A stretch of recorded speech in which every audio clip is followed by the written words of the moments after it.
اس سے پہلے میں عرض کر چکا ہوں کہ اب میری عمر بھی کافی ہو چکی ہے، قمری حساب سے 68 برس مکمل ہو چکے ہیں، اور مختلف قسم کے عوارض بھی مجھے لاحق ہیں، اور بہت سے احباب نے اور رفقاء نے مشورہ دیا تھا کہ میں اتنا بڑا بوجھ اپنے ذمے نہ لوں، لیکن میں نے خالصتاً توکلاً علی اللہ اس کی ہمت کی، اس کا ارادہ کیا، اس کے لیے اہتمام بھی خصوصاً ہوا ہے۔ مجھے اندازہ ہے کہ اب میرے خیالات کی جو رو ہے وہ اب اتنی تیز نہیں ہے جتنی کبھی ہوا کرتی تھی۔ کراس ریفرنسز بھی جو ہیں قرآن حکیم کے وہ اتنے مستحضر نہیں ہیں جتنے کبھی ہوتے تھے، بلکہ واقعہ یہ ہے کہ میری زبان بھی بعض اوقات لڑکھڑاتی ہے، اس لیے کہ مجھے جو ادویات استعمال کرنی پڑتی ہیں ان کا اعصاب پر بھی اثر ہوتا ہے، اور جو ہمارے اعضائے رئیسہ ہیں ان پر بھی اثر ہوتا ہے۔ بہرحال ان سب کے علی الرغم اللہ کا نام لے کر آغاز کر رہے ہیں۔ میری انتہائی نگارش یہی ہے، تیرے نام سے ابتدا کر رہا ہوں۔ ابھی میں نے سورہ فاتحہ کی تلاوت کی اور آپ نے سماعت فرمائی۔ یہ سورہ مبارکہ مصحف کے اعتبار سے تو پہلی سورت ہے ہی، سب کو معلوم ہے، لیکن یہ بھی نوٹ کر لیجئے کہ یہ نزول کے اعتبار سے بھی سب سے پہلی مکمل سورت جو حضور پر نازل ہوئی وہ یہی ہے۔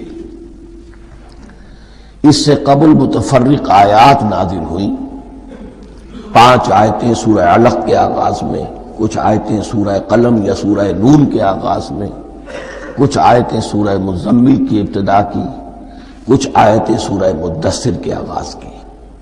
5ویں وحی تقریباً اس پر اجماع ہے کہ یہ سورۃ الفاتحہ کی ہے، اور یہ مکمل سورت ہے جو حضور پر نازل ہوئی۔ سورۃ الفاتحہ کے معنی ہوئے افتتاحی سورت، فتح یفتح کے معنی ہے کھولنا، مفتاح کنجی کو کہتے ہیں، چابی کو، تو یہ اوپننگ سورہ آف دی قرآن، قرآن حکیم کی افتتاحی صورت۔ ویسے جیسا کہ میں تعارف قرآن کے ضمن میں عرض کر چکا ہوں، عربوں کا یہ مزاج تھا کہ جس چیز سے انہیں خصوصی محبت ہوتی تھی اس کے بہت سے نام رکھتے تھے، اس کے بھی بہت سے نام ہیں۔ سورۃ الفاتحہ سب سے عام ہے، لیکن الکافیہ، الشافیہ، ام القرآن، اساس القرآن، کم سے کم یہ 4 نام تو میں سمجھتا ہوں کہ ہر مسلمان کو مزید معلوم ہونے چاہیے، اور بھی بہت سے نام۔ اس سورہ مبارکہ کی بالاتفاق و بالاجماع 7 آیتیں ہیں، اگرچہ ان کی ترتیب میں کچھ اختلاف ہے۔ ایک رائے یہ رائے امام شافعی کی بھی ہے، اور بصرہ کے جو قراء تھے ان کی بھی ہے، کہ آیت بسم اللہ بھی سورہ فاتحہ میں شامل ہے، اس کا جز ہے، وہ اس کو شامل کر کے پھر 7 آیتیں بناتے ہیں، تو آخری جنہیں ہم 2 آیتیں سمجھتے ہیں، صراط الذین انعمت علیہم غیر المغضوب علیہم ولا الضالین، وہ ان کے نزدیک ایک آیت ہے۔ تو گویا کہ نتیجہ یہ نکلا کہ آیتوں کی تعداد 7 ہی رہتی ہے۔ امام ابو حنیفہ رحمۃ اللہ علیہ کا موقف اور کوفے کے جو قراء تھے ان کا بھی موقف یہ ہے کہ آیت بسم اللہ نہ سورہ فاتحہ کا جز ہے نہ کسی اور سورت کا جز ہے، سوائے ایک مقام پر جہاں حضرت سلیمان علیہ السلام کا خط جو ہے نقل ہوا ہے، جو انہوں نے ملکہ سبا کو لکھا تھا، انہ من سلیمان و انہ بسم اللہ الرحمن الرحیم۔ تو قرآن کے مطلب میں صرف اسی جگہ پر یہ آیت شامل سمجھتے ہیں، باقی یہ صرف علامت کے طور پر کہ یہاں سے ایک نئی سورت شروع ہو رہی ہے درج کی گئی ہے۔ اس سورہ مبارکہ کو الصلاح قرار دیا گیا ایک حدیث میں، اس کا جو اسلوب ہے وہ دعا کا ہے، اور دعا کے ساتھ اس کی جو مناسبت ہے، اور پھر اسی کی وجہ سے ہماری نماز کا یہ جزو لا ینفک بنا دیا گیا۔ بلکہ ایک حدیث جو میں آپ کو سناؤں گا اس میں اسی کو نماز قرار دیا گیا، الصلاح یہی ہے۔ ویسے وہ حدیث مبارک موجود ہے، من لم یقرأ بفاتحۃ الکتاب لا صلاۃ لمن لم یقرأ بفاتحۃ الکتاب، جو شخص سورہ فاتحہ کی تلاوت نہیں کرتا اس کی کوئی نماز نہیں۔ اس کے حوالے سے بھی ہمارے ہاں دو مسلک ہیں، ذکر صرف اس لیے کر رہا ہوں کہ آپ کے علم میں ہو، ان میں کوئی بنیادی فرق نہیں ہے۔ کسی بھی ایک رائے کا انسان قائل اور حامل ہو سکتا ہے بغیر اس کے کہ دوسرے کو بالکل غلط قرار دے، بلکہ یہ کہ اس کے لیے بھی گنجائش اپنے ذہن میں اور اپنے دل میں رکھے۔ تو ایک رائے یہ ہے کہ یہ میں کیا عرض کر رہا تھا، کوئی بھول گیا ہوں۔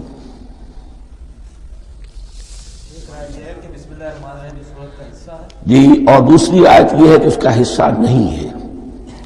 اسی اعتبار سے یہ کہ یہ سورہ مبارکہ نماز میں پڑھی جانی ضروری ہے، لا صلاۃ لمن لم یقرأ بفاتحۃ الکتاب۔ البتہ یہ اختلاف ہے، یہ بات جو میں ذکر کر رہا تھا جو ذہن سے نکل گئی، کہ آیا مقتدی جو ہے امام کے پیچھے کھڑا ہو کر جب نماز پڑھ رہا ہو تو کیا اس صورت میں بھی اس کے لیے لازم ہے کہ سورہ فاتحہ پڑھے؟ اس میں دو رائے ہو گئی، بلکہ تین۔ ایک رائے انتہائی ہے اور وہ فقہ حنفی کی طرف منسوب ہے کہ اگر آپ امام کے پیچھے مقتدی کی حیثیت سے نماز پڑھ رہے تو کسی بھی رکعت میں آپ سورہ فاتحہ نہیں پڑھیں گے۔ ایک دوسری بالکل برعکس رائے ہے، وہ امام شافعی رحمۃ اللہ علیہ کی ہے کہ ہر حالت میں چاہے امام جہری رکعت پڑھا رہا ہو جس میں وہ بلند آواز سے سورہ فاتحہ پڑھ رہا ہو اور چاہے وہ سری رکعت ہو، ہر حالت میں مقتدی کو بھی پڑھنی ہے۔ ایک تیسری رائے بین ہے، وہ امام مالک کی ہے رحمۃ اللہ علیہ، کہ جو سری رکعت ہے جس میں کہ امام بھی خاموشی سے پڑھ رہا ہے مقتدیوں کو بھی پڑھنی چاہیے۔ جو جہری رکعت ہے جس میں کہ امام بلند آواز سے پڑھ رہا ہے اس میں مقتدیوں کو خاموش رہ کر پوری توجہ جو ہے سننے پر صرف کر دینی چاہیے۔ اذا قرئ القرآن فاستمعوا له وانصتوا، جب قرآن پڑھا جا رہا ہو تو پوری توجہ اس کے پڑھنے پر مرکوز کر دو اور خود خاموش رہو۔ میرے اپنی رائے میں یہ تیسری رائے سب سے زیادہ صائب ہے اور اس میں کسی طرح کی بھی کوئی پیچیدگی پیدا نہیں ہوتی۔ بہرحال اس سورہ مبارکہ کا جو اسلوب ہے میں نے عرض کیا دعائیہ ہے، البتہ قرآن مجید کے علم اور حکمت کے اعتبار سے، اس کے فلسفے کے اعتبار سے ایک بات سمجھ لینی چاہیے۔ قرآن کا فلسفہ یہ ہے کہ بنیادی ہدایت ہر انسان کے دل میں موجود ہے، بالقوہ، پوٹینشلی۔ یہ جو قرآن مجید یا اللہ کی کتابیں نازل ہوتی ہیں یہ انہیں ایکٹیویٹ کرتی ہیں، وہ اندر کی جو ڈورمنٹ کانشسنس ہے، خوابیدہ شعور جو ہے اسے بیدار کر کے اور پھر یہ کہ اسے اجاگر کرتی ہیں۔ ہر سلیم الفطرت انسان اور سلیم العقل انسان، دو سلامتی شرط ہیں۔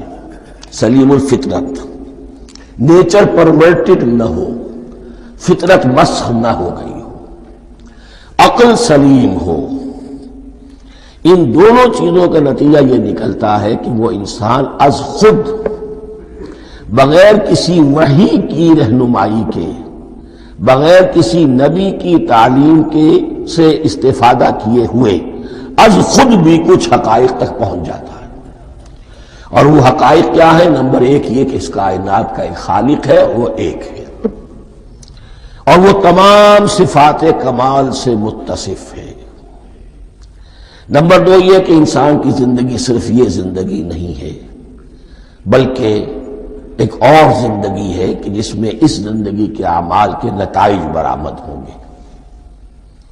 یہ دو باتیں، اس کی زیادہ وضاحت کے ساتھ جو ہے اس کا تذکرہ آئے گا سورہ لقمان میں، جہاں حضرت لقمان کی شخصیت کا تذکرہ ہے، لیکن یہاں صرف یہ بات سمجھ لیجئے کہ قرآن کا فلسفہ یہ ہے کہ ہر انسان میں، ہر فرد نوع بشر میں جو اپنی ولادت کے وقت مسلم ہوتا ہے، حضور کی حدیث ہے کل مولود یولد علی الفطرہ ابواہ یحودانہ او ینصرانہ او یمجسانہ، ہر بچہ نوع انسانی کا فطرت اسلام پر پیدا ہوتا ہے، وہ فطرت کے اندر وہ ہدایت ودیت ہے۔ اب اگر وہ فطرت بس نہیں ہوئی اور عقل جو ہے وہ صحیح رخ پر کام کر رہی ہے تو ان دو حقائق تک وہ انسان خود پہنچ جائے گا. لیکن ان دونوں حقائق تک پہنچنے کے بعد اب وہ دست بستہ دعا کرے گا کہ اے رب اب مزید ہدایت تو مجھے عطا فرما. ایک تو یہ کہ میں کیا کروں کیا نہ کروں، میری عقل اس میں ٹھوکر کھا سکتی ہے. میں کسی اچھی چیز کو بری سمجھ سکتا ہوں، کسی بری کو اچھی سمجھ سکتا ہوں. تو مجھے صحیح راستہ، صحیح راہ ہدایت پر چلا. یہ دعا ہے جو انسان کرتا ہے جبکہ وہ ایمان باللہ اور ایمان بالآخرہ تک خود پہنچ چکا ہوتا ہے اور یہ سمجھتا ہے کہ صحیح زندگی کا رخ یہی ہے کہ جس رب کو میں نے پہچانا ہے کہ وہ اس کائنات کا خالق ہے اور مالک ہے اور رب ہے، میں اس کی بندگی کروں، اس کی اطاعت کروں، اس کا حکم مانوں، اس کے راستے پر چلوں. لیکن وہ راستہ کون سا ہے؟ اس کے لیے پھر دست بدعا ہوتا ہے کہ پروردگار تو میری رہنمائی فرما. یہ مقام ہے کہ جہاں آپ سمجھ لیجئے اپنے آپ کو بھی آج اس جگہ پر تصور کرتے ہوئے پھر اس سورہ مبارکہ کو پڑھیے کہ آپ اس مقام پر اللہ کے فضل و کرم سے پہنچ چکے ہیں کہ اللہ کو آپ نے پہچان لیا اور اس کی توحید کو جان لیا، اس کی جملہ صفات کمال سے آپ واقف ہو گئے. آپ یہ بھی جان گئے کہ بڑھ کر اس کے حضور میں حاضر ہونا ہے اور وہ حساب کتاب لے گا. پھر آپ نے یہ عہد بھی کر لیا کہ اب زندگی گزارنی ہے اس رب کی بندگی میں، اسی کی فرما برداری میں. اب یہاں کھڑے ہو کر آپ پوچھتے ہیں کہ اللہ مجھے وہ تفصیلی ہدایت عطا فرما. ایسا نہ ہو کہ کبھی میں کسی راستے پر چلتا ہوا کسی پگڈنڈی پر مڑ جاؤں اور وہ تھوڑی سی جو ڈیوییشن ہو میرے راستے کی وہ میری عاقبت کو برباد کر دے.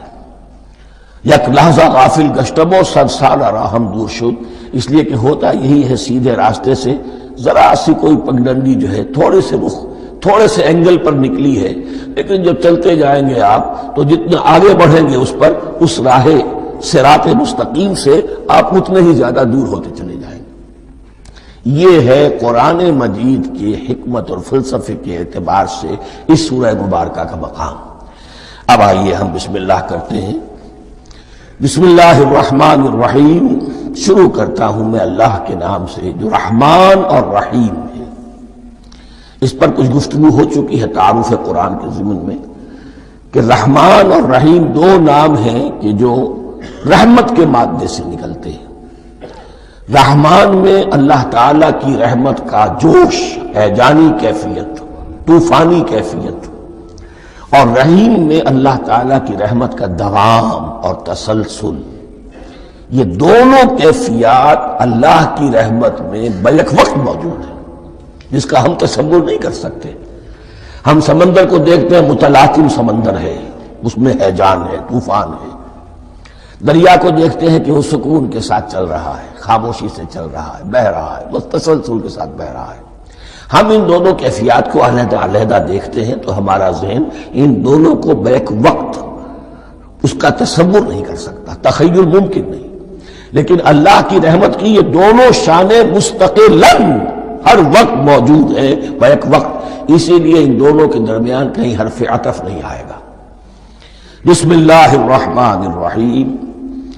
الحمد للہ رب العالمین. کل حمد، اور حمد کو ذہن میں رکھ لیجئے، حمد مساوی ہے تعریف جمع شکر.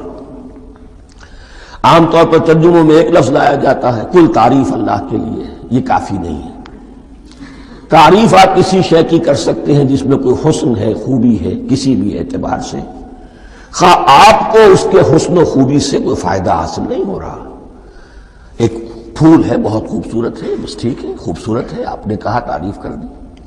شکر کرتے ہیں آپ اس شے کا جس سے آپ کو کوئی فائدہ پہنچا ہو، استفادہ ہوا ہو، آپ کی کوئی ضرورت پوری ہوئی ہو، آپ کی کوئی مشکل رفع ہوئی ہو. اور آپ دیکھیں گے کہ حمد میں یہ شکر کا پہلو غالب ہے.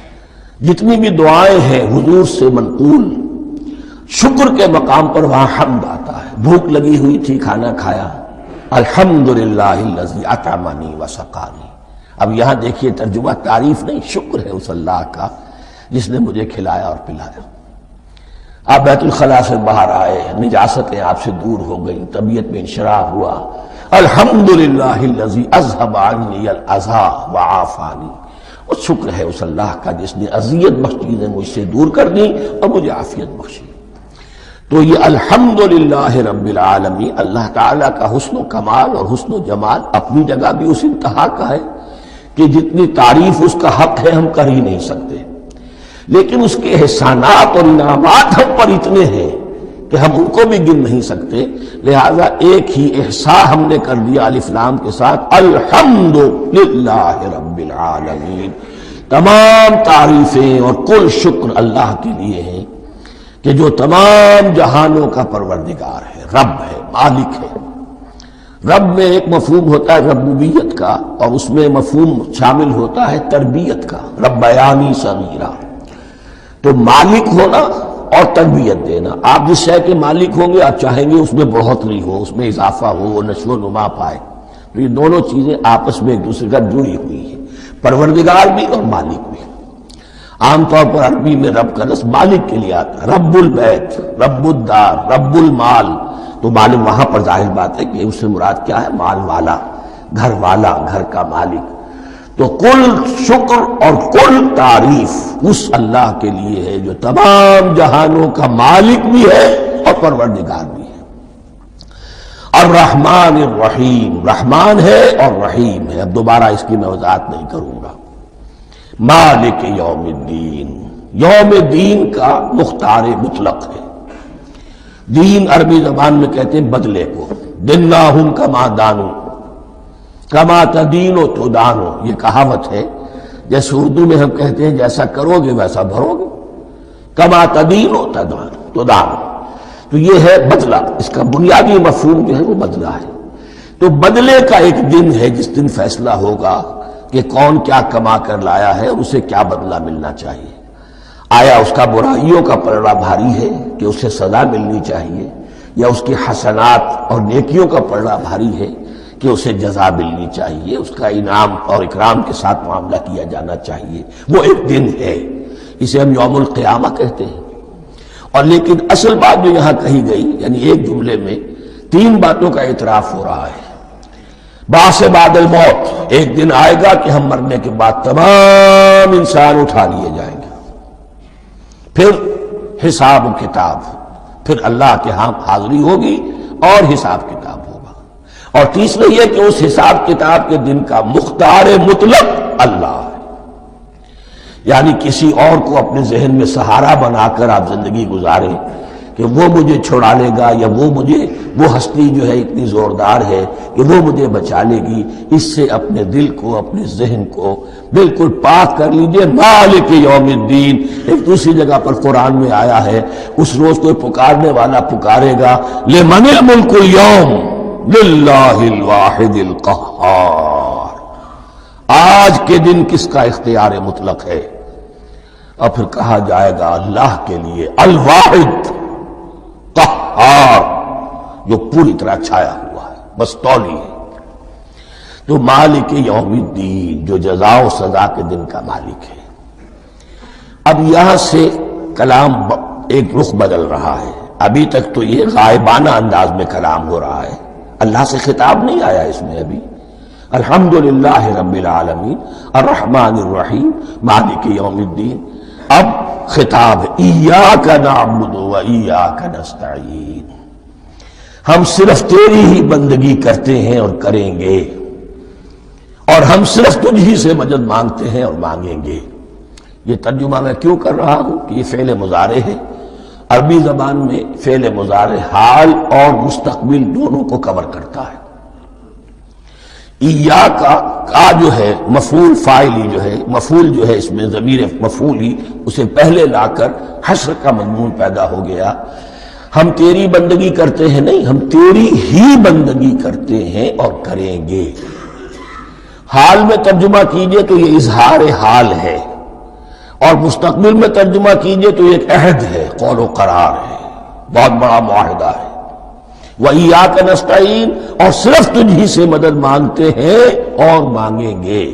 اس میں بھی حال کا ترجمہ اظہار حال، اللہ کرے کہ واقعی ہمارا حال وہی ہو، جب ہم یہ الفاظ کہتے ہیں تو واقعتاً ہم اس پر پورے اتر رہے ہوں کہ اسی کی بندگی کر رہے ہوں اور اسی سے ساری استعانت اور استمداد کر رہے ہوں۔ جہاں تک مستقبل کا تعلق ہے وہ پھر ایک عہد ہے، اہدنا الصراط المستقیم، یہ مقام وہ آ گیا کہ یہاں تک تو اے پروردگار ہم پہنچ گئے تیرے فضل سے، تیرے کرم سے۔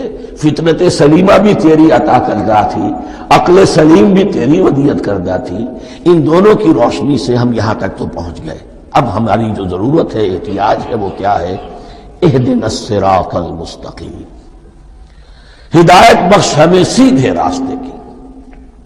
یہاں دو باتیں سمجھ لیجئے، انفرادی سطح پر انسان کے لیے نہ معلوم کتنے مرحلے آتے ہیں ہر روز کہ جس میں وہ ایک ٹھٹک کر کھڑا ہو جاتا ہے، یہ کروں یا یہ کروں، دو آلٹرنیٹو سامنے آ رہے ہیں، فیصلہ کرنا مشکل ہو رہا ہے، قدم قدم پر ہدایت کی ضرورت ہے۔ اور اجتماعی طور پر نوع انسانی تین بڑے بڑے تمدنی مسائل میں واقعہ یہ ہے کہ تسلیم کر لیا جانا چاہیے کہ عقل انسانی اس کو راستہ نہیں دکھا سکتی۔ عام معاشرتی سطح پر مرد اور عورت کے درمیان حقوق اور اختیارات کا کیا توازن ہو، ناممکن ہے، انسان طے نہیں کر سکتا۔ انسان یا مرد ہے یا عورت ہے، عورت سوچے گی اپنے اپنے جذبات کا، اپنے خیالات کا لحاظ رکھے گی، مرد کے جذبات و احساسات کا اس کا کوئی تصور ہی ممکن نہیں۔ مرد سوچے گا اسے اپنے احساسات معلوم ہے، لیکن یہ کہ عورت کے احساسات سے وہ نابلد ہے، ان کو محسوس کر ہی نہیں سکتا، لا محالہ وہ اپنے بارے میں وہ جو بھی نظام بنائے گا اس میں وہ اپنی بالادستی رکھے گا۔ وہ تو ایک ہی ہستی ہو سکتی ہے کہ جو دونوں کی خالق ہے، مرد کی بھی عورت کی بھی، اور اس کو دونوں سے محبت ہے، دونوں کا خیر خواہ ہے، دونوں کا رب ہے، دونوں کو پروان چڑھانا چاہتا ہے۔ اسی طرح فرد اور معاشرہ یا ریاست، حکومت اور ریاست ہمیشہ یہ چاہتی ہے کہ سارے اختیارات ہمارے ہاتھ میں آ جائیں، ٹوٹلیٹیرین سوسائٹی ہو، بس ہم حکم دیں اور لوگ اس پر چلیں۔ افراد یہ چاہتے نہیں، ہمیں آزادی ہونی چاہیے۔ اب آپ دیکھیے کہ دنیا میں کتنے جھگڑے چلتے ہیں اسی پر، فریڈم فریڈم فریڈم۔ وہ فریڈم واقعتاً اپنی جگہ پر ایک شے ہے، افراد کی آزادی ہونی چاہیے، لیکن افراد کی آزادی اتنی نہ ہو جائے کہ وہ مادر پدر آزاد ہو جائے، کوئی قانون، کوئی قاعدہ، کوئی اخلاقی، کوئی حدود اور قیود جو ہے ان کا پابند نہ رہے۔ تو اب کہاں ہے وہ نقطہ اعتدال کہ جس میں انسان کی انفرادی آزادی، انفرادی اختیار اور ادھر اجتماعی مصلحتیں جو ہیں ان کو بیلنس کیا جا سکے؟ انسان طے نہیں کر سکتا، صرف اللہ ہی اس کے لیے نظام دے سکتا ہے۔ تیسرا مسئلہ ہے سرمایہ اور محنت، اس میں کیا توازن ہو؟ سرمایہ اور محنت دونوں مل کر کچھ بنا رہے ہیں، کچھ پروڈیوس کر رہے ہیں۔ اب اس میں نفع جو ہوا ہے اس میں سرمایہ کا کتنا حصہ ہونا چاہیے اور لیبر کا کتنا ہونا چاہیے، کون طے کر سکتا؟ اس کے لیے بھی کہ ایسا نہ ہو کہ سرمایہ داری جو ہے آکاش بیل بن کر پورے معاشرے پر چھا جائے اور غریب بیچارہ، مزدور بیچارہ، کاشتکار بیچارہ وہ گویا کہ چکی کے دو پارٹوں میں پس کر رہ جائے، اس کی کوئی حیثیت نہ رہ جائے۔ لیکن یہ کہ دوسری طرف اگر یہ کہ مزدور کا جو حق ہے اس سے زیادہ اس کو دے دیا جائے تو سرمایہ جو ہے وہ سکڑ جائے گا، شائی ہو جائے گا، وہ پھر میدان میں نہیں آئے گا۔ کیا کیا جائے؟ کون سا نقطہ عدل و اعتدال ہے؟ یہ تین مسائل ایسے ہیں، اہدنا الصراط المستقیم۔ تو یوں سمجھیے کہ ایک جو بنیادی ہدایت تھی، ایک اللہ کو پہچان لینا، یہ جان لینا کہ کل حسن و جمال اور تمام انعام و اکرام کا منبع اس کی ذات ہے، وہ رحمان ہے اور رحیم ہے، اور یہ جان لینا کہ مرنے کے بعد جی اٹھنا ہے، حساب کتاب ہے، فیصلہ ہوگا جزا و سزا کا، اور مختار مطلق اس دن کا اللہ ہے۔ پھر یہ عہد کر لینا ایاک نعبد و ایاک نستعین۔ اس کے بعد دعا، پروردگار ہمیں ہدایت پر قائم رکھ، ہماری ہدایت میں اضافہ فرما۔ اس ہدایت کے لفظ کو سمجھ لیجئے، بنیادی ہدایت، تفصیلی ہدایت قدم قدم پر ہدایت، ہدایت پر ہدایت. والذین اہتدوا زادہم ہدی، جو لوگ ہدایت کے راستے پر آتے ہیں اللہ ان کی ہدایت میں اضافہ کرتا ہے. تو یہ قدم قدم پر ہمیں ہدایت کی ضرورت ہے اور مرحلہ وار ضرورت ہے.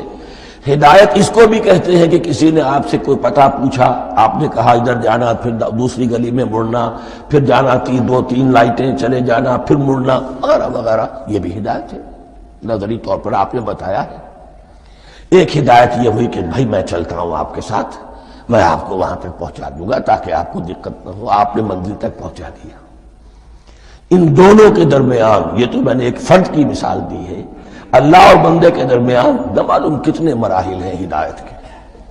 تو کسی وقت بھی انسان اپنے آپ کو ہدایت خداوندی سے مستغنا نہیں سمجھ سکتا، اور نہیں تو پروردگار جو ہدایت دی ہے اس پر ہدایت پر قائم رکھ. کیا پتہ شیطان کا کوئی حملہ، کیا پتہ ہمارے نفس کی کوئی شرارت کسی ایسے رخ پر ہمیں ڈال دے کہ اب تک کی ساری کمائی بھی ضائع ہو جائے. لہذا یہ نہ سمجھیے کہ جب یہ ساری چیزیں ان کو معلوم تھی، ان چیزوں کا تو اقرار کر رہے تو اب ہدایت کون سی مانگ رہے. تو ہدایت کا تو بڑا میدان کھلا ہوا ہے، اور اس ہدایت کی وہ جو میں نے آخری شکل آپ کو بتائی ہے کہ منزل مقصود تک پہنچا دے، یہ ہدایت بھی قرآن مجید میں اس معنی میں بھی لفظ آیا ہے کہ اہل جنت جب جنت میں داخل ہوں گے تو جو ترانہ حمد ان کی زبان پر اس وقت ہوگا وہ کیا ہے؟ الحمدللہ الذی ہدانا لہذا وما کنا لنہتدی لولا ان ہدانا اللہ. کل شکر اس اللہ کا جس نے ہمیں یہاں تک پہنچا دیا، ہدایت دی یہاں تک پہنچا دیا، اور ہم ہرگز نہ پہنچ پاتے، ہم ہرگز ہدایت یافتہ نہ ہو سکتے اگر اللہ ہی ہمیں ہدایت نہ دیتا. اہدنا الصراط المستقیم، سیدھا راستہ. صراط الذین انعمت علیہم، اب اس کی مزید وضاحت ہے. راستہ اس کا ان لوگوں کا جن پر تیرا انعام ہوا. یہ کون لوگ ہیں؟ اس کی وضاحت آپ کو ملے گی سورہ نساء میں. من یطع اللہ والرسول فاولئک مع الذین انعم اللہ علیہم من النبیین والصدیقین والشہداء والصالحین. 4 طبقات ہیں منعم علیہم جن پر اللہ کا انعام ہوا ہے. چوٹی پر انبیاء کرام، اس کے بعد صدیقین کرام، اس کے بعد شہداء عظام، اس کے بعد عام صالح مسلمان صالح ہو. یہ بیس لائن ہے. اس سے اوپر کا درجہ شہداء کا ہے، اس سے اوپر کا درجہ صدیقین کا ہے، اور پھر اس سے اوپر کا درجہ انبیاء کا ہے. انبیاء میں سے پھر وہ بھی ہوتے ہیں کہ جو اولو العزم میں من الرسل ہیں، لیکن یہ 4 طبقات ہیں، ان کے راستے پر ہمیں چلا. غیر المغضوب علیہم ولا الضالین، جو مغضوب علیہم نہیں ہوئے، جن پر تیرا غضب نہیں ہوا. اور غضب ہوتا ہے ان پر کہ جو ہدایت کے واضح ہونے کے بعد ہدایت کو ترک کر دیں، وہ ہے مغضوب علیہم. جنہیں ہدایت مل گئی ہو، ہدایت کو پہچان لیا ہو، پھر اپنی شرارت نفس کی وجہ سے، اپنی نفسانیت کی وجہ سے، اپنے تکبر کی وجہ سے، اپنے حسد کی وجہ سے وہ اس حق کو رد کر دے، اس کو ترک کر دے، ان پر اللہ کا غضب آتا ہے. اور اس میں اس کی بہت بڑی مثال تاریخ کے اعتبار سے یہودی ہے. اللہ نے انہیں ہدایت دی، کتابیں عطا کی، تورات، انجیل، زبور، سینکڑوں نبی ان میں مبعوث کیے. 1400 برس تک نبوت کا تار ٹوٹا ہی نہیں، مسلسل. ابتدا میں بھی 2 نبی، موسیٰ اور ہارون، اور اختتام پر بھی 2 نبی، عیسیٰ اور یحییٰ علیہ السلام. اور ان کے مابین کوئی لمحہ نہیں آیا ہے تاریخ بنی اسرائیل میں جبکہ کوئی نہ کوئی نبی موجود نہ ہو. لیکن انہوں نے اپنی شرارت نفس کی وجہ سے ہدایت تورات سے بھی منہ موڑا، اور پھر سب سے بڑی بات یہ کہ ہدایت محمدی سے، ہدایت قرآنی سے بھی صلی اللہ علیہ وسلم منہ موڑا. وہ ہے مغضوب علیہم ولا الضالین، اور نہ ہی گمراہ ہوئے. یہ لفظ جو آتا ہے عربی زبان میں گمراہ کا بھی ہے اور تلاش حق میں بھٹکنے والے کا بھی ہے. ایک وہ شخص ہے جس پر حق ابھی واضح نہیں ہوا، وہ تلاش میں ہے، اس کے لیے بھی ضال کا لفظ آئے گا۔ اسی طرح کوئی شخص کسی کے عشق اور محبت میں ایسا ہو جائے، دیوانہ ہو جائے، اس کو بھی ضال کہتے ہیں، یعنی اس کے اوپر جذبات کا اتنا غلبہ ہو گیا ہے کسی کی محبت اور عشق کی بنا پر۔ تو حضور کے لیے یہ لفظ آیا ہے وَوَجَدَكَ ضَالًّا فَهَدَىٰ، اور یہ تو سورۃ الضحیٰ ہے، اکثر بیشتر لوگوں کو یاد ہوگی۔ تو یہ جو ضال کا لفظ ہے، اس میں سمجھ لیجئے ضروری نہیں ہے کہ وہ گمراہ ہو، بلکہ وہ بھی کہ جو ابھی راہ ہدایت کی طلب میں، اس کے حصول کے لیے اس کی تلاش میں کوشاں ہے، اور وہ بھی کہ جو کسی مغالطے کی وجہ سے حق سے منحرف ہو جائے۔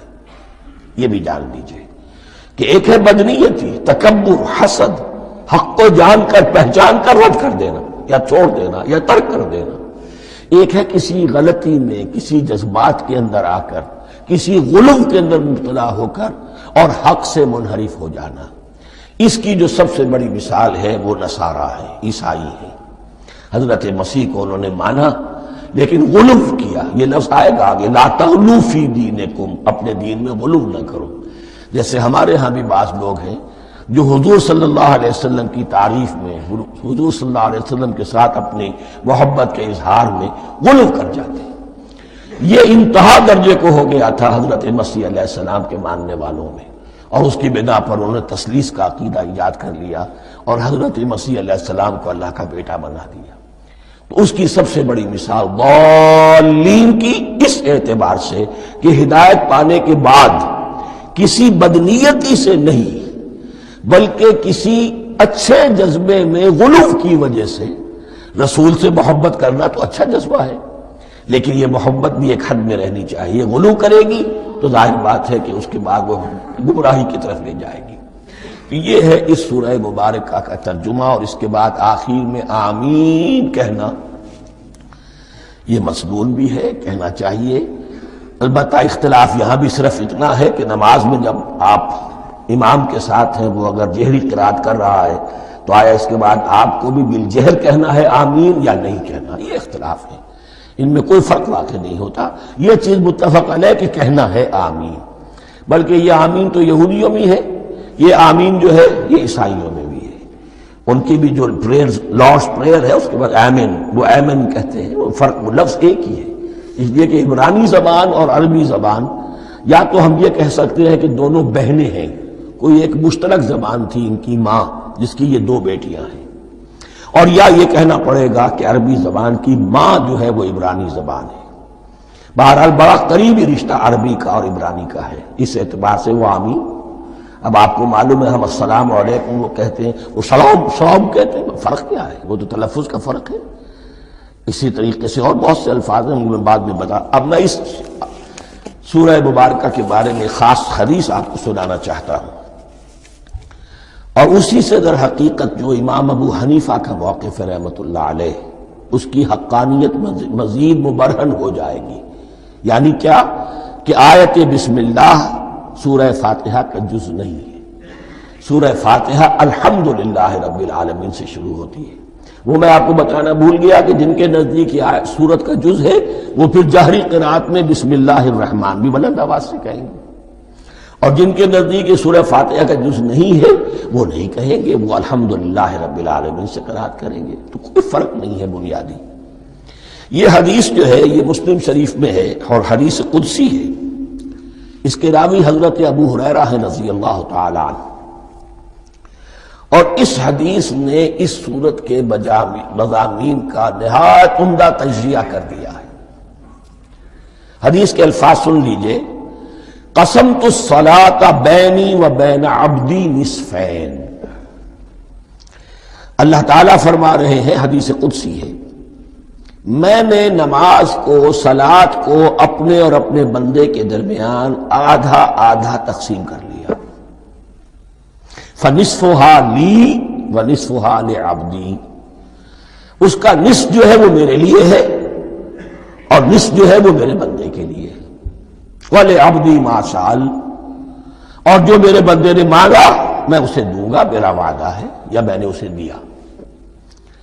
اس کے بعد اس کی تفصیل آتی ہے، اذا قال العبد، جب بندہ کہتا ہے الحمدللہ رب العالمین، قال اللہ حمدنی عبدی، جب بندہ کہتا ہے الحمدللہ رب العالمین، اللہ فرماتا ہے میرے بندے نے میری حمد کی۔ وَإِذَا قَالَ الرَّحْمَٰنِ الرَّحِيمِ قَالَ اللَّهُ اثْنَىٰ عَلَيَّ عَبْدِي، جب بندہ کہتا ہے الرحمن الرحیم، اللہ فرماتا ہے میرے بندے نے میری ثنا کی۔ وَإِذَا قَالَ مَالِكِ يَوْمِ الدِّينِ قَالَ اللَّهُ تَعَالَىٰ مَجَّدَنِي عَبْدِي، میرے بندے نے میری تمجید بیان کی، میری بزرگی بیان کی۔ اب یہ تین آیتیں ہو گئیں، تینوں میں اللہ کی حمد ہے، ثنا ہے، تمجید ہے۔ یہ تین آیتیں خالص اللہ کے لیے ہو گئی۔ اب چوتھی آیت آئی، ایاک نعبد و ایاک نستعین۔ اس کے بارے میں جب بندہ کہتا ہے اذا قال العبد ایاک نعبد و ایاک نستعین، قال اللہ تعالی ھذا ما بینی و بین عبدی ولعبدی ما سأل، یہ میرے اور میرے بندے کے درمیان ہے۔ یہ تو یوں سمجھیے کہ یہ گرہ لگ گئی ہے میرے اور میرے بندے کے مابین۔ اس نے مجھ سے قول و قرار کیا ہے، اس نے میری بندگی کا اعتراف کیا ہے، اس نے تسلیم کیا ہے کہ میری ہی بندگی کرتا ہے اور کرے گا، اور مجھ سے مدد چاہیے ہے۔ ھذا ما بینی و بین عبدی، یہ معاہدہ ہے، معاہدہ دو فریقوں کے مابین ہوتا، یہ میرے اور میرے بندے کے مابین ہے۔ وَلِ عَبْدِي مَا سَأَلَ، اور میں نے اپنے بندے کو دیا جو اس نے مانگا، وہ میری مدد چاہتا ہے، میری مدد اس کے شامل حال رہے گی۔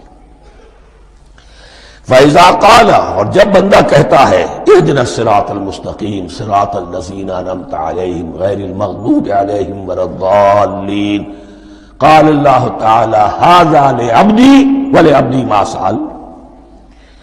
یہ تین آیتیں یہ میرے بندے کے لیے، اهْدِنَا الصِّرَاطَ الْمُسْتَقِيمَ، اسی صراط مستقیم کی وضاحت ہے مثبت، صراط الذین انعمت علیہم، اسی صراط المستقیم کی وضاحت ہے منفی انداز میں، غیر المغضوب علیہم ولا الضالین۔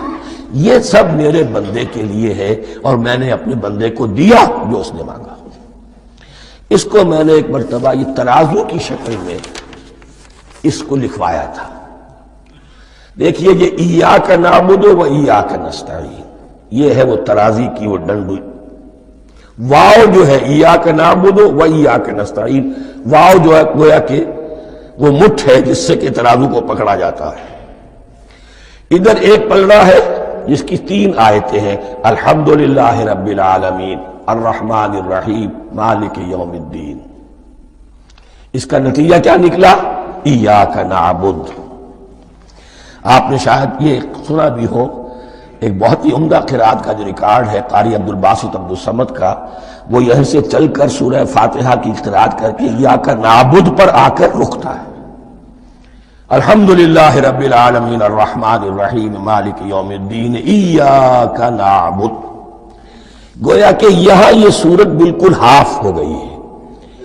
تین آیتوں میں اللہ کی حمد ہے، ثنا ہے، تمجید ہے، جس کا نتیجہ ہم تیری ہی بندگی کرتے ہیں، تیری ہی اطاعت کریں گے۔ لیکن اب اس کے بعد سوال ایاک نستعین، اسی کی جو استعانت کیا درکار ہے ہمیں؟ ہدایت۔ ہدایت سب سے بڑی استعانت ہے، ہدایت ہی تو سب سے بڑی مدد ہے۔ اهدنا الصراط المستقیم صراط الذین انعمت علیہم غیر المغضوب علیہم ولا الضالین۔ یہ ایاک نستعین کے حکم کے ساتھ یہ تین آیتیں آ گئیں، اهدنا الصراط المستقیم صراط الذین انعمت علیہم غیر المغضوب علیہم ولا الضالین۔ قسمت الصلاة بینی و بین عبدی نصفین فنصفها لی ونصفها لعبدی ولعبدی ما سأل۔ اللہ تعالیٰ اس سورہ فاتحہ کا جو اصل مفہوم ہے وہ بھی ہمارے ذہنوں پر، ہمارے شعور کی سطح پر اسے اجاگر کیے رکھے، ہمیں توفیق دے کہ جب بھی پڑھیں، جب بھی سنیں تو وہ کیفیت اگر ہو جائے۔ اس لیے کہ ایک حدیث ہے کہ الصلاۃ معراج المومنین، نماز تو اہل ایمان کے حق میں معراج